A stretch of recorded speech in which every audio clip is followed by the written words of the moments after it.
Hey, everybody. Shalom, and welcome to another installment of Community Connections. It's an opportunity for Beth Shalom congregants and their friends to meet each other since we are socially separate at this time, which makes us really kind of sad. And it's a little awkward sometimes to have those deep conversations, but this forum gives us an opportunity to meet people in our community, see how they're doing, see how they are weathering the crisis, and and if anything, you just get to know somebody else in our Jewish community and beyond. So we are very, very lucky today to have with us Morah, which means teacher in Hebrew, Morah, Aliza Burton. I just want to say, Aliza, thank you so much for being here, and Brocha Haba'ah to Colombia. Welcome to Colombia. Thank you so Hi, you're welcome. So why don't you tell us a little something about yourself? What do you do? What your name is? Anything you want to share? Oh goodness. Well, I recently moved to Columbia and from New York by way of Florida, and it's very interesting being here in Columbia because there's not a lot of Jewish culture here. So it's to me even more important to be culturally Jewish here in Columbia. What else? So how do you do that? Can I ask you how do you connect to Judaism here in Colombia? Like, I haven't really yet. I'm hoping to come fall and when things open up a little bit more, if they do. Um, right now everything is online, so I'm doing a lot of Zoom meetings and a lot of things online, like seminars and things like that, mhm. just to But what about connect to the other month? people, just to Yeah, have what that about like connection. the month though from January when you first started teaching at that till March and then we went online. So how? So what I'm saying is, I hope that you found some sort of a Jewish community here with us at Yes, Beth for Shalom. real. It's like it was so nice. It was so nice to walk into a building and feel at home right away.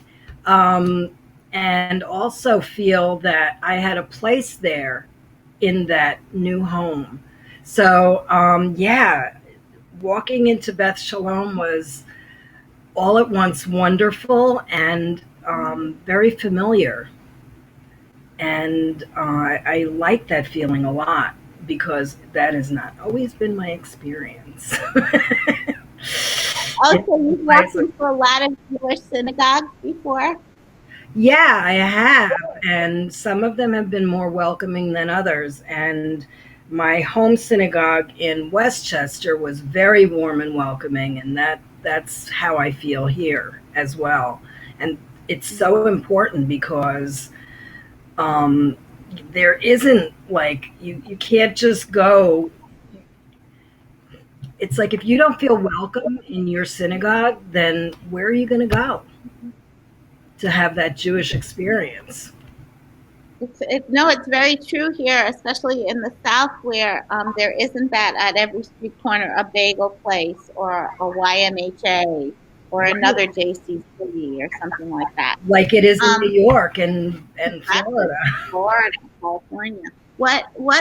Um, I know you decided to move from Florida to South Carolina, to Columbia.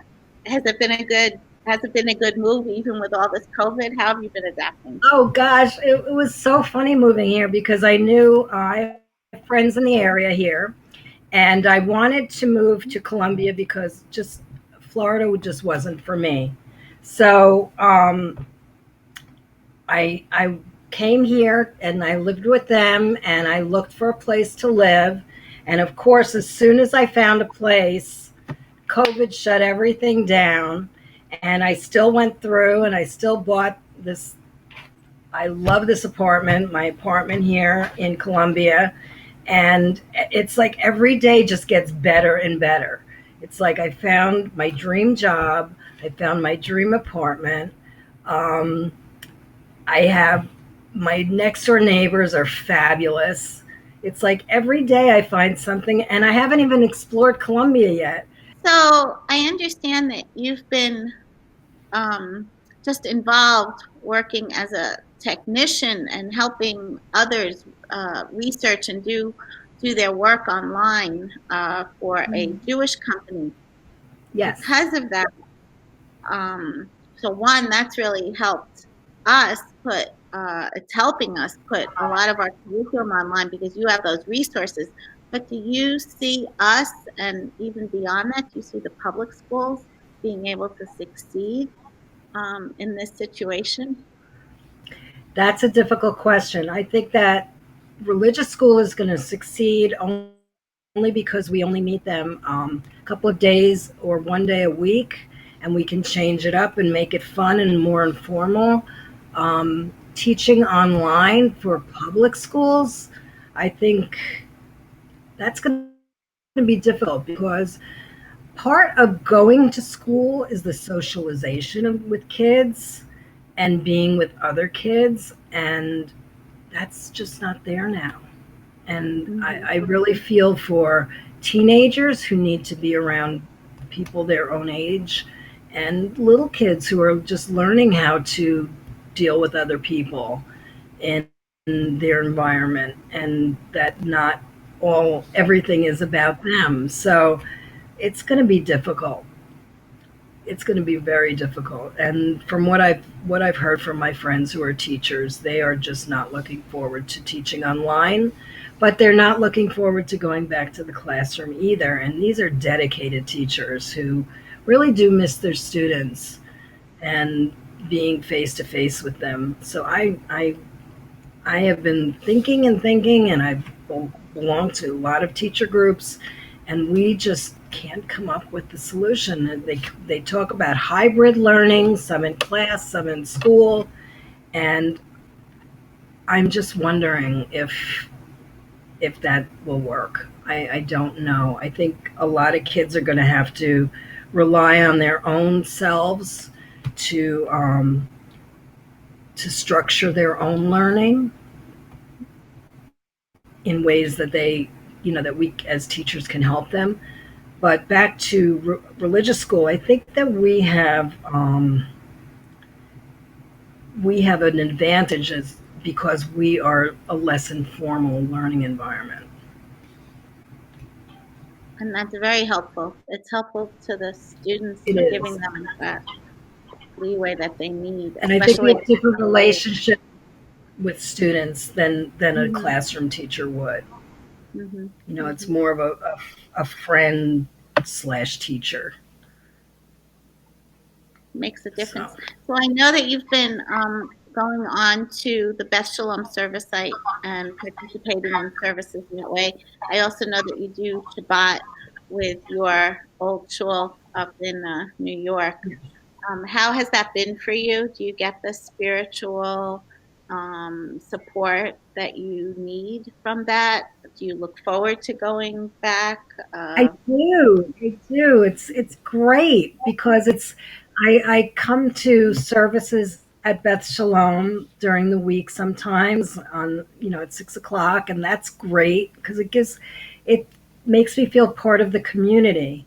And then I love going to my services in New York because I miss them, and it was a very friendly place, and I miss those people a lot. In the year and a half that I've been away, the 2 years that I've been away, and to be able to participate and see my former students online and share services with them and everything is has just been so great for me, and has helped me a lot being home and alone. So it's really widened my world well, I being don't stuck want you to home. be alone. I'm glad you have that, but you and I are going to But I do a like being alone. okay, enjoy I the like alone time. I do like my alone time. I just sort of became semi-retired too, so I've like enjoyed having all the time in the world to read and follow my interests and just do what I want to do without having to, you know, be on a schedule of any kind. So that's been wonderful. and fixing up my apartment. If you could look into a secret ball, a magic ball, and think about what you want your life to look like a year from now, what would you want to see? What would I want from a year from now? Wow, I what I have In now. Colombia. Hmm. What I have now. I mean, just or being able to see things and explore. I'm waiting for that. So yeah, but I want to wait till it's safe to do so because my mom is immunocompromised and I have a friend who is also immunocompromised. So I want to make sure that I'm safe for them. But yeah, I'm really looking forward to exploring Colombia and seeing what my new city has to offer. Um, but just being home here has been wonderful. I've met some of my neighbors and we've, kind of made friends and everything. And so that's nice too. I'm really glad. I'm so glad that you're a part of our community, that you're on our team of teachers, um, and that you are finding your way here in Colombia during this kind of weird time. So I just love it. thank you. Thank you for being with us. Well, Yeah. thank you for answering my resume. Oh no. And it came in snail mail too. I was like, whoa, yay, something to touch. Well, that's the Thank thing. you. Don't you like getting letters in the mail? I know I do. I mean, I have thousands and thousands of emails, but don't you like getting a letter in the mail? Yes, especially when it's not like junk mail or a Right, bill. right. It's Yes, like, oh, what is very good. this? It's like a little present. Mhm. It is. It very much is. So thank you. I want to thank everyone for tuning in and for watching Aliza Burton, Miss Aliza Burton, and share with us about her life here in Colombia. Stay tuned to next week when we will be interviewing maybe you. Lahitra, oh, see you soon. Bye. That was fun.